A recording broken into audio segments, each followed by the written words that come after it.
бабаларымыз арғымақтарын мейрамхананың алдына тіреп келе жатыр. Төбе көрсетіп қарсы алыңыздар. Құдалар! Әріміз құдалар, сәніміз құдалар, құдалар, құдағи құдалар, билейік құдалар, бәріміз құдалар, құдалар.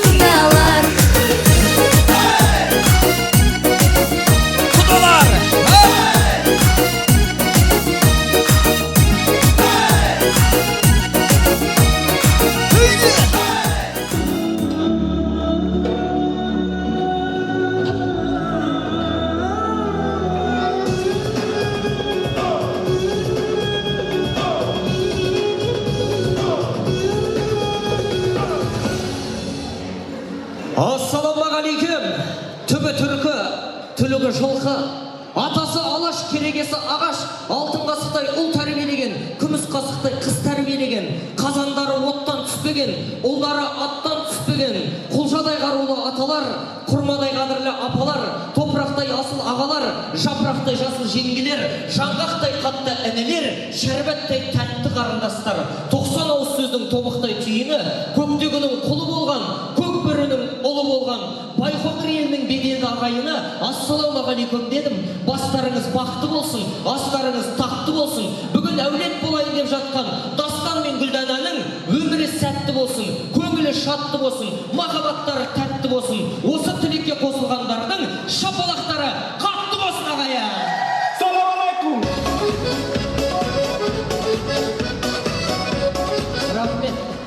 Рахмет. Мынау енді ағайын, турасын айтайық. Мына мені көріп ойлап қап жүрмеңіздер. Қап-қара жел үйіп атқан даламызда аппақ киім киіп алған, аяғы қылдырықтай, мойны жұдырықтай, көйлегі шешсе қабырғасы көрінеді, сірескен сіңірден басқа бір түйір ет бұйырмаған, қампиған қарны болмаса да қалқиған құлағы бар, бесіктен бел шықпай жатып жас бала беделді тойымызға нағып жетіп кетті демеңіздер. Қазақ айтады, ақылды кісіден сұра, кісі рұқсат етсе кішіден сұра дейді.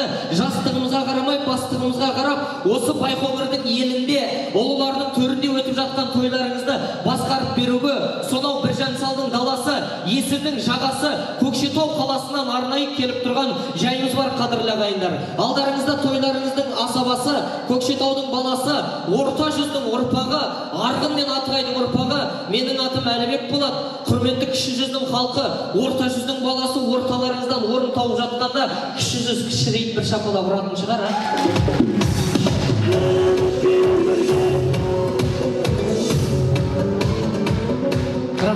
Рахмет. Бұрын тәубада ағамыз ырзамызда той иесіне бүгін қалай ретін келтіріп, май күні, 9-шы май күні той жасап жатыр. Біздің мына солтүстікте Көкшетауда майда вообще той жасамайды адам деген. Майытса будет деп айтты. Амын жақта рахат, қайбір қарнымыз тойғаннан келді дейсің, қадірлі ағайын. Сол той болмағасын бүгін міне Қызылордаға бұйыртып тұр, қадірлі ағайын. Біз жақта той бітіп қалды май айында. Жасамайды ешкім тойды. Бүгін еще тойға ұласып, қандай күн болып жатыр? Дұрыс, жеңістің күні. Жеңісті ұрпағына тастап кеткен. Иә, біздің бабалар батыр екен. Біз қайта жеңіс күні той тойладық. Немістер несін тойлап жатыр екен. Бүгін жеңістің күні, той жасаған қазақтың жұмыс істейтін немістің күні деп бір шапалақ ұрды.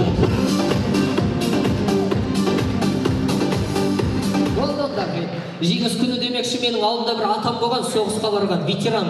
Сол атадан сұрайын ғой, ата, соғыста батыр болу үшін не істеу керек десем, айтады да, шошаңдай бермей, окопта жату керек деп.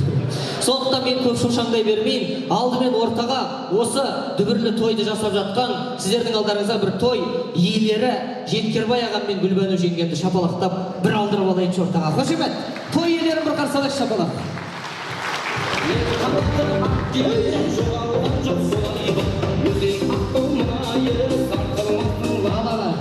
Мынау халық қош келіпті. Енді мен сізге дәл қазір сөйле деп, таныс деп, ештеңе деп айтпаймын, бірақ мұсылмандық даңқыңызбен, қазақтық салтымызбен бір ассалаумағалейкум деп енді айтыңыз. Ассалаумағалейкум. Жырлардың айқын ашып жоталарын, мен бүгін әу сөзіңнен от аламын. Мына кісі ассалаумағалейкум деп еді, бір түрлі қарадыңдар, чота бәрің. Ассалаумағалейкум деп жатыр ғой, уағалейкум болсыншы шапаламын.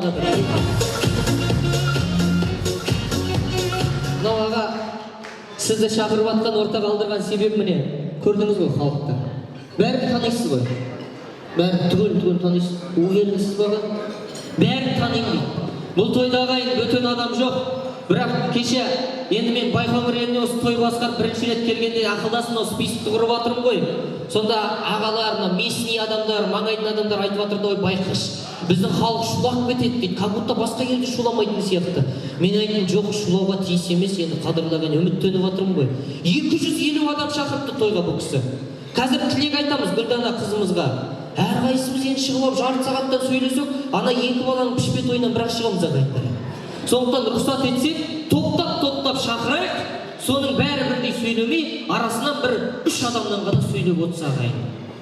Ең үлкен біреу сөйлесін, ең әдейін біреу сөйлесін, сосын түрі онша емес біреу сөйлей салсын, қалғандарымыз қосылып, билеп, ойнап, демалып қайтайық. Жақсы ма ағайын? Рахмет шапалақтарыңызға.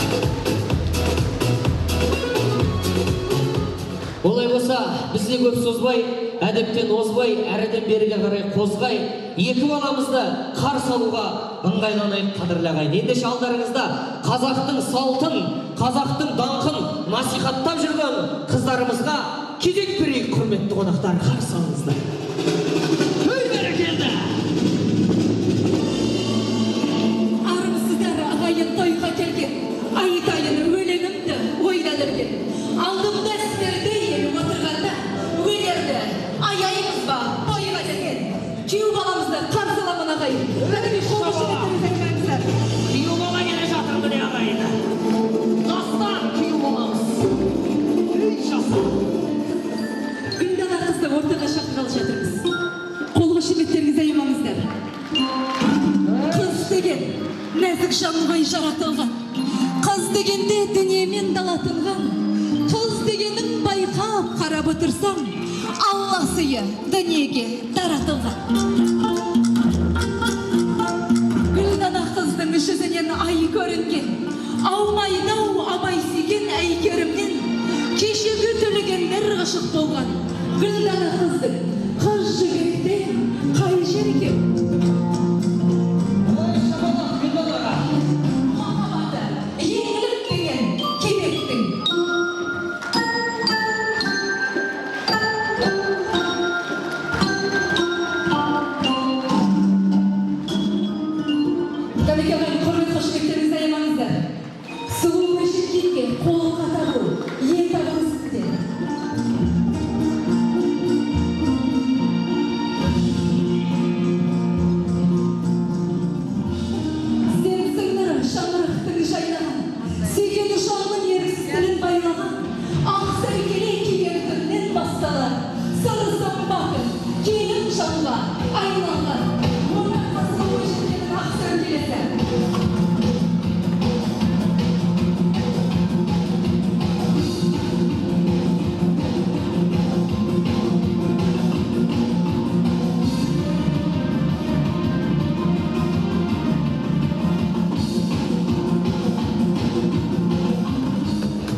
Рахмет. Мына бүгін тойда 250 адам отырса, мен ойлаймын, осы 250 адамның әрқайсының өзінің бір ойы бар. Мысалы, аңқау адам ай сайын келетін айлықты қалайды. Жалқау адам көлденең түсетін байлықты қалайды. Аттың сырын білетіндер жорғаны қалайды. Шегенің сырын білетіндер балғаны қалайды. Коммерсант товардың өткенін қалайды. Сараң адам қонақтың кеткенін қалайды.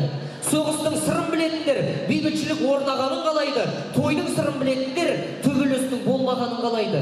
Сонда бүгінгі той нені қалайды ағайын? Бүгінгі той тілектің тәттісін қалайды. Сыйлықтың жақсысын қалайды. Жадыраңқы жанды қалайды. Шырқалар әнді қалайды. Шеркілер күйді қалайды. Мұң бұралған биді қалайды. Думанды қалайды, сауытты қалайды. Көңілді отырған халықты қалайды. Тамақты қалайды, салатты қалайды. Өкпелемейтін қонақты қалайды. Жас-жасты қалайды. Дос-досты қалайды. Дастандай күйеу баламыз Гүлданадай сұлуды қалайды. Мәңгі бірге жүруді қалайды. Мағыналы ғұмырды қалайды. Жақсы жанұялардың қатарына кіруді қалайды. Өмірдің мәнін ұғуды қалайды. Ал енді Байқоңыр Ресейдің қатарынан шығуды қалайды. Қазақтың қатарына кіруді қалайды. Байқоңырдың халқы пропуск досыңды көрсетпей ақ жүруді қалайды. Ал енді тойға келген ағайын 2 жасқа аямай шапалақ ұруды қалайды десе бола ма? Менің міне өзімнің үйленгеніме 5 ай ғана уақыт болды. Рахмет шапалақтарыңызға. Сол кезде деймін да мен өз көзімменен көрдім ағайын. Қазіргі той, үйлену қалай болады? Қазір ағайын сөйтсе мынандай той жасау қиын екен. Сонда Көкшетаудан Тамаданда шақырған себеп сол. Қазір тойға өте қиын дайындалады. Қазір той болу үшін екі бала алдымен бір-бірін табады. Қалай табады? Подружкамен или достымен табады. Интернетпен болмаса соткамен табады. Сосын жігіт қыздың телефон нөмірін табады. Сосын ресторанға барып қыздың көңілін табады. Сөйтіп аяқ асты серігін табады. Ал ата-ана келінін табады. Сосын не табады? Сосын ата-ана баласы үшін бәрін табады. Тойға соятын малын табады. Дастарханға қоятын дәмін табады. Алдымен кафе табады. Оны да ана мен әке табады. Сосын мен сияқты бір асаба табады. Оны да ата-ана табады. Сосын тойға келетіндердің тізімін табады. Сосын тойдың қызығын табады. Құдаларға жататын қоныс табады. Әрі-бері таситын көлік табады. Әйтеуір біздің қазақ той біткенше өліп табады. Сонда да біздің қазақ қайтпай, келесі жылы тағы да той жасайтын повод табады ағайын. Рас па осы? Бұны айтып жатқан себебім, менің енді тілегім осындай той әр үйге 1 рет емес, 2 рет болсын. Бесік тойларыңыз 5 рет болсын. Шілдехана 7 рет болсын. Қалғаны ағаларға 8 рет болсын. Келіндерің жыл сайын 2 рет болсын. Байқоңырдың роддомдарында 3 рет болсын деп шапалақ ұрайықшы.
Ертең сол түсіңнен оянасың. Сол кезде сенің өмірің басталады. Өмір деген мектепке аяқ басасың. Ол мектептің мұғалімдері отыр міне. Құдалар сол мектептің директоры. Құдағайлар сол мектепте сабақ беретін завуч. Абысындарың мұғалім. Ана бала-шаға бар және техничканың жұмысында жүрген. Мектебің мына классың. Қалған өмір сонда тұрасың. Келін болып кіресің, кемпір болып шығасың.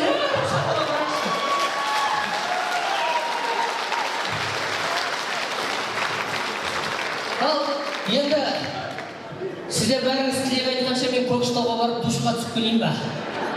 Терлетіп, сонау оңтүстік Астана Алматы елінен келіп отқан.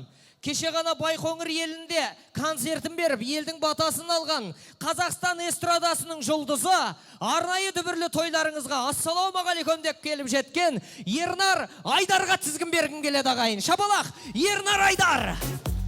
Ассалаумағалейкум, қош келдің. Ассалаумағалейкум, құрметті қонақтар, тойларыңыз құтты болсын, 2 жас бақытты болсын. Енді Жеткелбай ағамыз мені бүгін тойына шақырып отыр. Көп рахмет. Әнші деп шақырып отқаннан кейін менің міндетім сіздерге көңілді ән айтып, көңілді билеп, осы тойдың көңілді өтуіне атсалысу. Ортаға шығып билейік. Сіздердің құрметтеріңізге Қазағым атты, қазағымыздың тойы бітпесін. Шапалақпен ортаға кәнекей. Хей! Көңілдірек.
ақшамыз бар. Жоқ, 500 мың емес, жарты миллион шапалақ. Жарты миллион.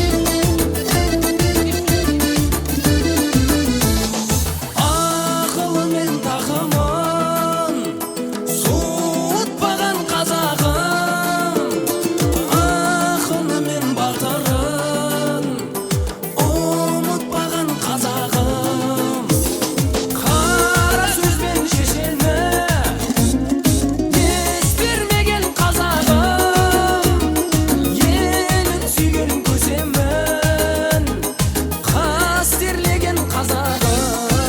Қазағым, қазағым, оралмасын азабың, тарқамасын базарың, қайсар халқым-ай.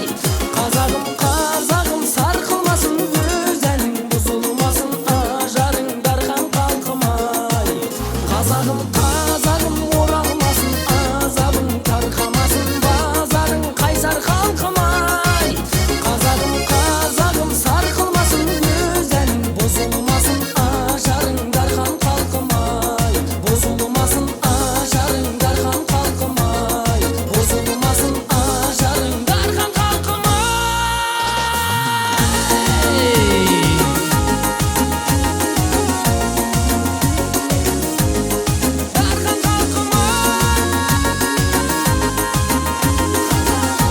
Керемет, бәрекелді. Әрине, сонау айдаладағы алыстан солтүстіктен бір бала кеп бәрімізді билеп жатыр демеңіздер ағайын. Алла сақтасын ондайдан. Бірақ мынаны түсініп алайық. Кез келген бастықтың өзінің басқаратын кабинеті болады, қадірлі ағайын. Сіздердей бауырларға құмармын мен, Байқоңыр қадіріңді сынармын мен, Көкшетаудан келіп билігін жүргізді демеңіздер. Қазақ деген атымды ұғармын мен, Байқоңырда билігін жүргізіп жатқан Орыстаудан тәуірлеу шығармын мен, қадірлі ағайындар. Айтып жатқан себебім, кез келген бастық болады. Байқоңырдың да өзінің әкімі бар, Қызылорданың да өзінің әкімі бар. Акимат әкімнің кабинеті, мәшине шопырдың кабинеті, соғыс батырдың кабинеті, кухня қатынның кабинеті. Ал енді осындай ресторан тойларыңызды басқаратын мен сияқты ақының кабинеті ағайын. Акиматқа барғанда әкімді тыңдайсыздар, мәшинеде шопырды тыңдайсыздар, соғыста батырды тыңдайсыздар, кухняда вообще везде тыңдайсыздар. Енді осындай жерге келгенде тойларыңызды басқарып отқан мына асаба жігітті де тыңдайық. Біз тамада дейтін бастықтар ешқашан біреудің артық асын жемейміз ағайын. Біз жесек жылқы жейміз, оған да үркімейміз. Біз жесек сиыр жейміз, оған да түйінмейміз. Біз жесек қой жейміз, қай елде болсын той дейміз. Біз жесек тауық жейміз, қол аяғын шауып жейміз. Әйтеуір не жесек те адал еңбегімізбенен тауып жейміз, құрметті қонақтар. Өтер ханда қарада, қарақшының басы қалар далада. Туған елім, туған жерім, туған тіл, осылардың алдында барлығы да садаға. Асаба болып кеп тұрмын, Жеткербай дейтін ағама, Жеткербай ағам той қылды, Гүлдана дейтін балаға. Осындай тойлар көп болсын, Сарыарқа дейтін далама, Қызылорда дейтін далама, Байқоңыр дейтін қалама. Гуси-гуси гагага, ес хотите да-да-да, зима прошли халада, жел соғып тұр далада. Вообще неге қол соқпайсыздар, ойыншық па сіздерге табада?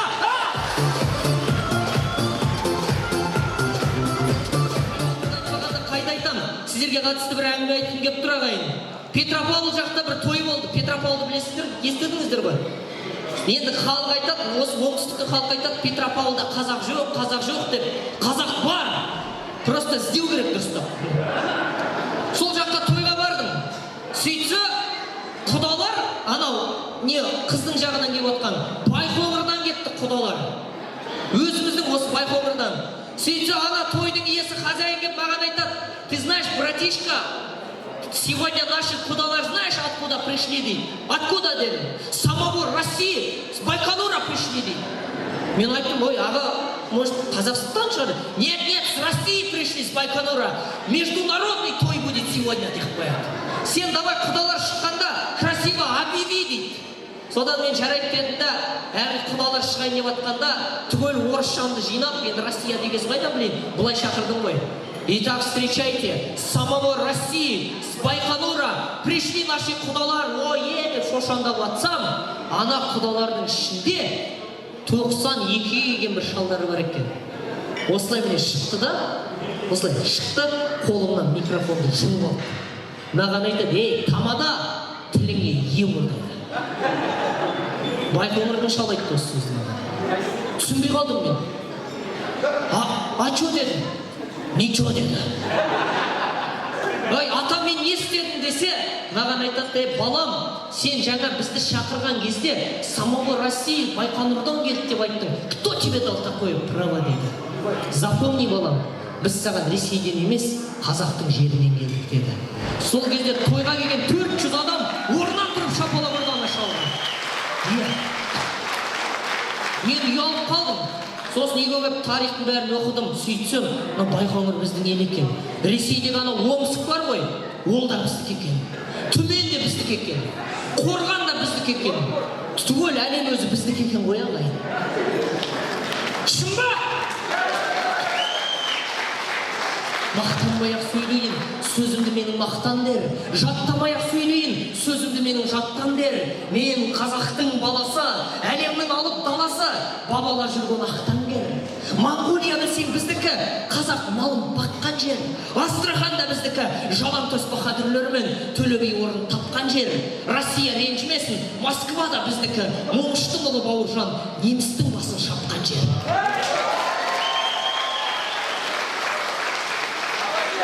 Немістер ренжімесін, Германияда біздікі. 9 май күні Рахымжан Қошқарбаевтар Рейхстагқа туды тапқан жер. Парижде білсең біздікі, Париж біздікі, әміре әнші ән салып, жұлдыздай болып аққан жер. Францияда біздікі, қажымұқан бабан күресіп, маңдайынан аққан тер. Египетте біздікі, түгел Мысырды билеген Бейбарыс бабам жатқан жер. Аспанда ғарыш біздікі, Талғат пен Тоқтар қосылдың, алауын барып жаққан жер, жалауын барып қаққан жер. Осы Байқоңыр да біздікі, Жеткербай дейтін ағамыз тойын тойлап жатқан жер. Сөйлей берейін, бері қарай келейін. Швейцарияда біздікі, Храпунов күйеу баламыз ақшаларын басқан жер. Австрияда біздікі, Рахат Алиев қашқан жер. Бәрі қазақтікі, мекені бұл аптал бер. Қолың қалай босасын, көңілдер қалай босасын. Бабаларыма рахмет, қазақ елі жасасын. Құлақты түрсен ағайын, айтатын сөзім тағы бар. Мен қазақпын, танымал, арғын атығай деп бөлінбей, бәрімізде бағы бар. Кризис келді деп жатыр, бәлкім бұл сөздің жаны бар. Қазаққа какой кризис? Қорасында малы бар, дастарханында наны бар. Нұрын төгетін Алласы, Нұрсұлтандай ханы бар. Ендігі менің тілегім, тек тойдан ғана шаршайық, қалғаның бізде бәрі бар. Жаса Қазақстан, жаса менің қазағым, аттағанды қиындықпен азабым. Жаса Қазақстан, жаса менің өнерім, ақтағандай ашық болсын ажарым. Сондай. Жай просто духтарыңды көтерейін деп айтқаным. Әйтпесе кім бізге жерін береді деп отырсыздар ағайын.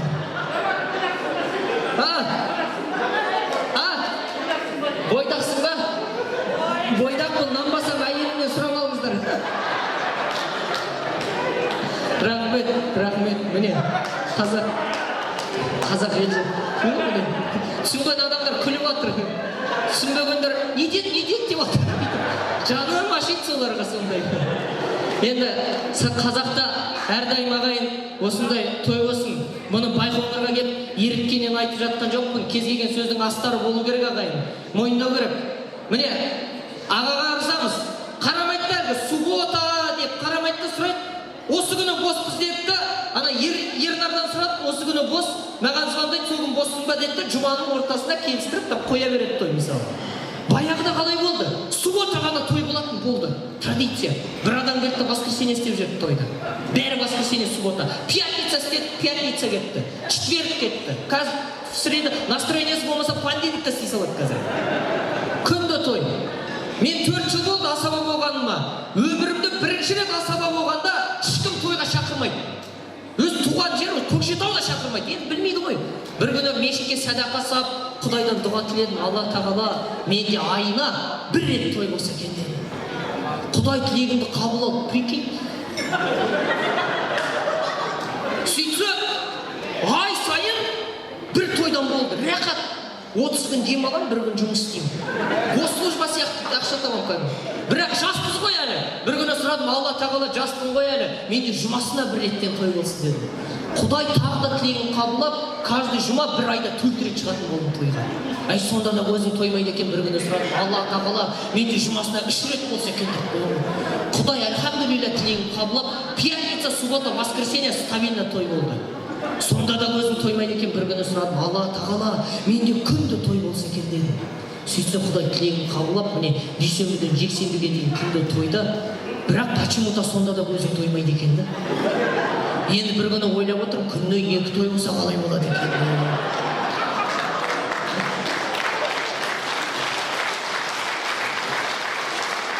Біреу әбетке дейін, біреу әбеттен кейін да. Бірақ ойлаймын да, қазақ өстіп тойда жүргенде қайдағы жоқ сырттан келген біреулер қазақты өз жерінен сырып жатыр ағайын. Еврей келіп көлді алды, кәріс келіп кенді алды, Қытай келіп жерді алды, ұйғыр келіп төрді алды. Айналайын қазағым, алынбаған нең қалды? Алынбаған осы тойың ғана қалды. Олар тойыңды ала алмайды. Неге ала алмайды? Өйткені әсемәнге сала алмайды, көкпар шаба алмайды, жаңағы құдаларын кигізіп, құсап, құдаға шапан жаба алмайды, кешігіп бара алмайды, бір тойға болып банктан кредит ала алмайды. Ал енді біздің қазақ үшін тойсыз өмір болып саналмайды. Бір мереке ескерусіз қала алмайды. 100 000 еврей, миллион Қытай жиналса да, Байқоңырдың бір тойындай бола алмайды. О, мой народ! Вас тамада зовет! У каждого свой стол, у каждого свой огород. Ну не шумите! Соседи же пожелали молодым счастливых дорог. Я не Пушкин, я не Крылов. Зачем топтать мою любовь? Я же простой тамада. Когда вы шумите, у вас же болит голова. Если вы шумите, этому причина водка. Но все равно трек надо слушать четко. Танцуйте, плясуйте, дядька, батька, четко. 8 705 33 77 66 – это моя сотка. На этом я все. А что, шапалақ жоқ па? Енді рұқсат болса, бірыңғай өзіміз ғана отыра бермейік. Міне тойымызда ақырындап мәресіне келе жатыр ма? Ана төрде отырған бір жастарға да қарап қояйықшы. Өздерімен өздері қалмасын, сол балалардың тойы, жастардың тойы. Қазір ортаға, кәне, қалай істейік? Ең алдымен рұқсат болса, осы 4-еуінің ішінен қыз жолдасты, құдашаны, дружканы, қыз жолдасты шапалақтап алдырайықшы.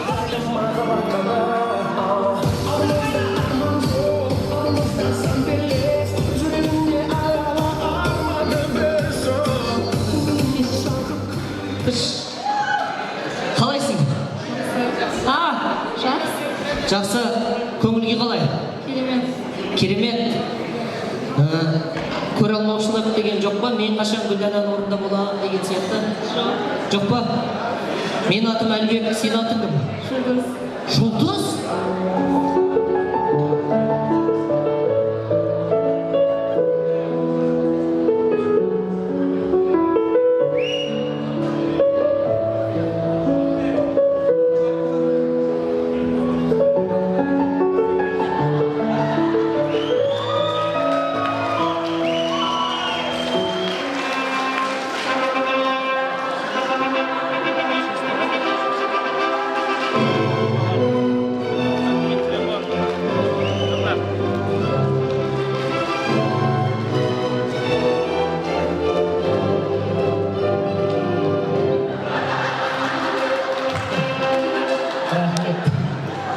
Бұны жақсы өтіп атқан себебім, бір той жақсы өтіп атқанда кез келген қыз жолдасына бір армандайды екен да. Маған да осылай ұзатылып, мен де тойым өтіп, бір сүйгенімен қосылайыншы деп, соған мен репетиция жасап атқаным ғой. Енді Аллах өзі ретін келтірер енді. Бағы бола ма, бағы болмай өзі біледі, мен ортаға күйеу жолдасты алдырайықшы, шапалақ! Сосын ағай бір кішкене не тұр бұлай деп күліп отырайықшы, күліп. Дежурный күлкі болады өзі, дежурный. Сөйтіп, көрсетші қалай күлу керек тойда, көрсетші. Вот, не осылай. Басын қанып жүр. Шаш екен бұл. Руки выше, жас жұбайлар, шапалақ, келіңдер!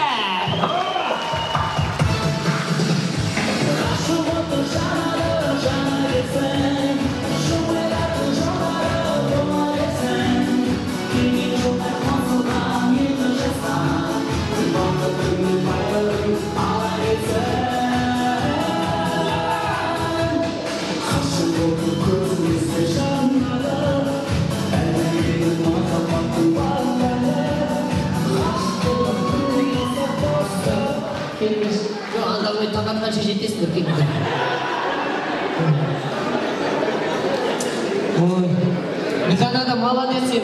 Той ғой папасы, папочка, көрдіңіз ба, билеп қуанып жатыр. Ол билеп қуанып жатқан, ол сіздерге рахметін айтып жатыр. Міне осындай той жасап, ниеттеріңізге алғысын айтып жатыр. Міне билей тұр көкешім. Билей тұр көкешім. Сен бүгін ұшасың, кетесің. Әкеңе жетесің, басқа өлетке өтесің. Если что, звонда папаңның активін, маманың билайын білесің деп бір шапалақ қойшы. Ал төртеуін шақырған себебім мен енді режиссерлікті оқығам. Енді бояушыны демесіздер, аға бір кино түсірейік. Нағыз махаббаттың елі Индия деген бір индийский кино түсірейік. Өзі әр табада әр түрлі түсіреді. Бір көкшеу өңірінің киносы. Сен Зүбәйраның әкесі боласың. Түсіндің ба? Зүбәйраның папасы, Пахан. Сен тығылып тұрасың. Как тұрғаны Митхун, сен оны жақтырмайсың. Сен жаман. Митхун мұнда есік қалған ғой. Қабағыңды түйесің да, дұқстолка ол тұтты алып шығасың. Алып шық. Дұқстолка. Дұрыс арқаңнан алып шығасың. Қабағым, мәссаған өқтал, қолайыралармын ағайын қайын қақпасын. Кейбір ғой. Дұрыс нормально күлме. Заряжай. Атасың.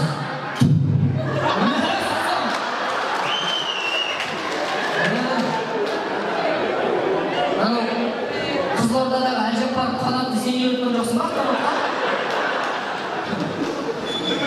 Таңғы сағат 4 күн шықты. Ай, сен ұйықтан. Күн шықты, күн сәулесі Митхунның беліне түсіп, Митхун ұйқыдан тұрды. Тұрды, керілді, дұрыс киінді, бетін жуды, тісін жуды, дәрет алды дейсің. Полностью таза болып басын деген. Ал, жорыққа шықты. Асықпа, бір орында.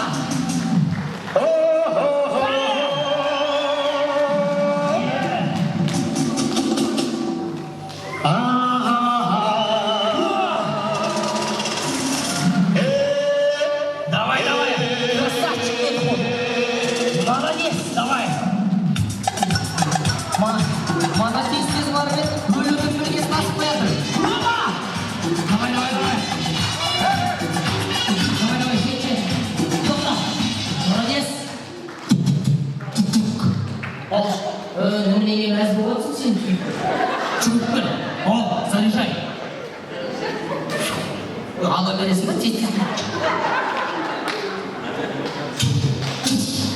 Мима! Азақта! Прикуста! Мамсыздан ой оңбаған де! Ой, оңбаған! Опа!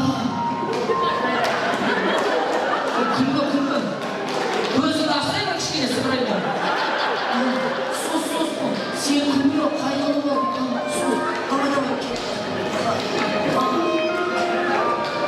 Штакетті тұлып Уже дұрыс сигнал береді. Иә, оқ дейіп тез енді өлсей өзі еме барып енді. Так, бір кезде Митхунның қаза болғанын көрген жолдасы бірден Зүбәйраға ұмытып кетті. Зүбәйраға телефон шалады.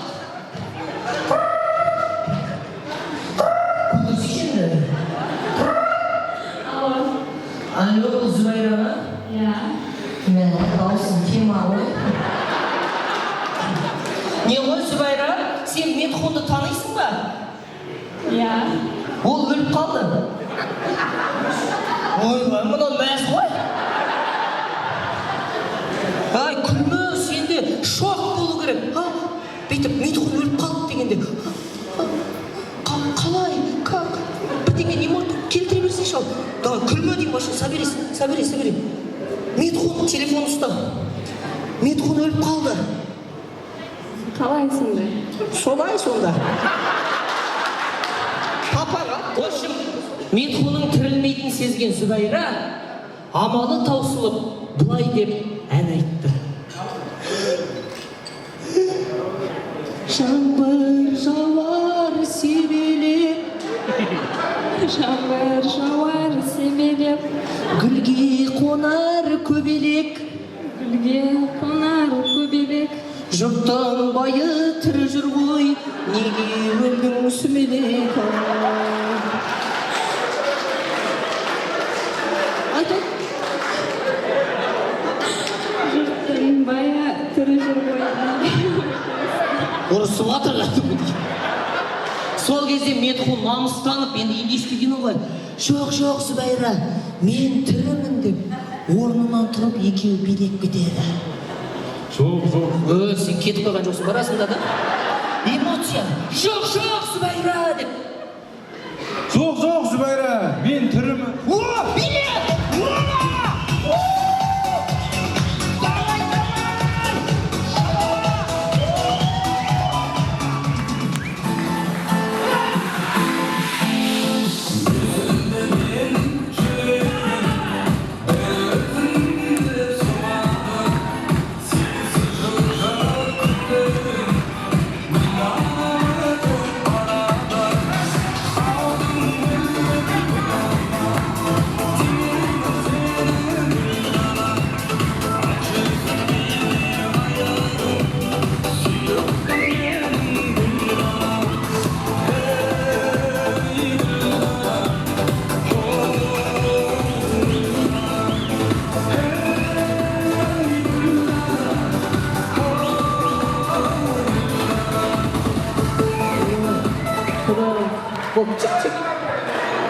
Вот, міне, күйеуі қандай жақсы міне, биде десе билейді, күл десе күледі, міне.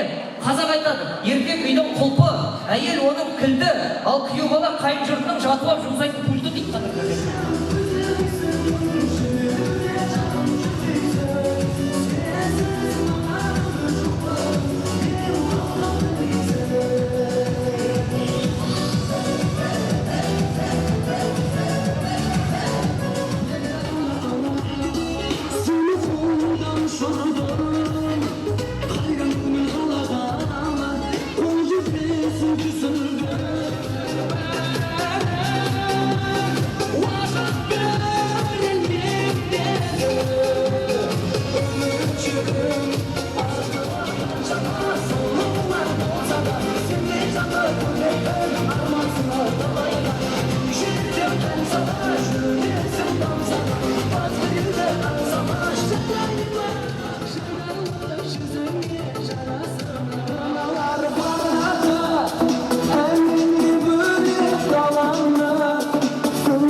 қызым, ақ босағаңды ақтарсың қалқам, анаңның қимас жырым мен қызым.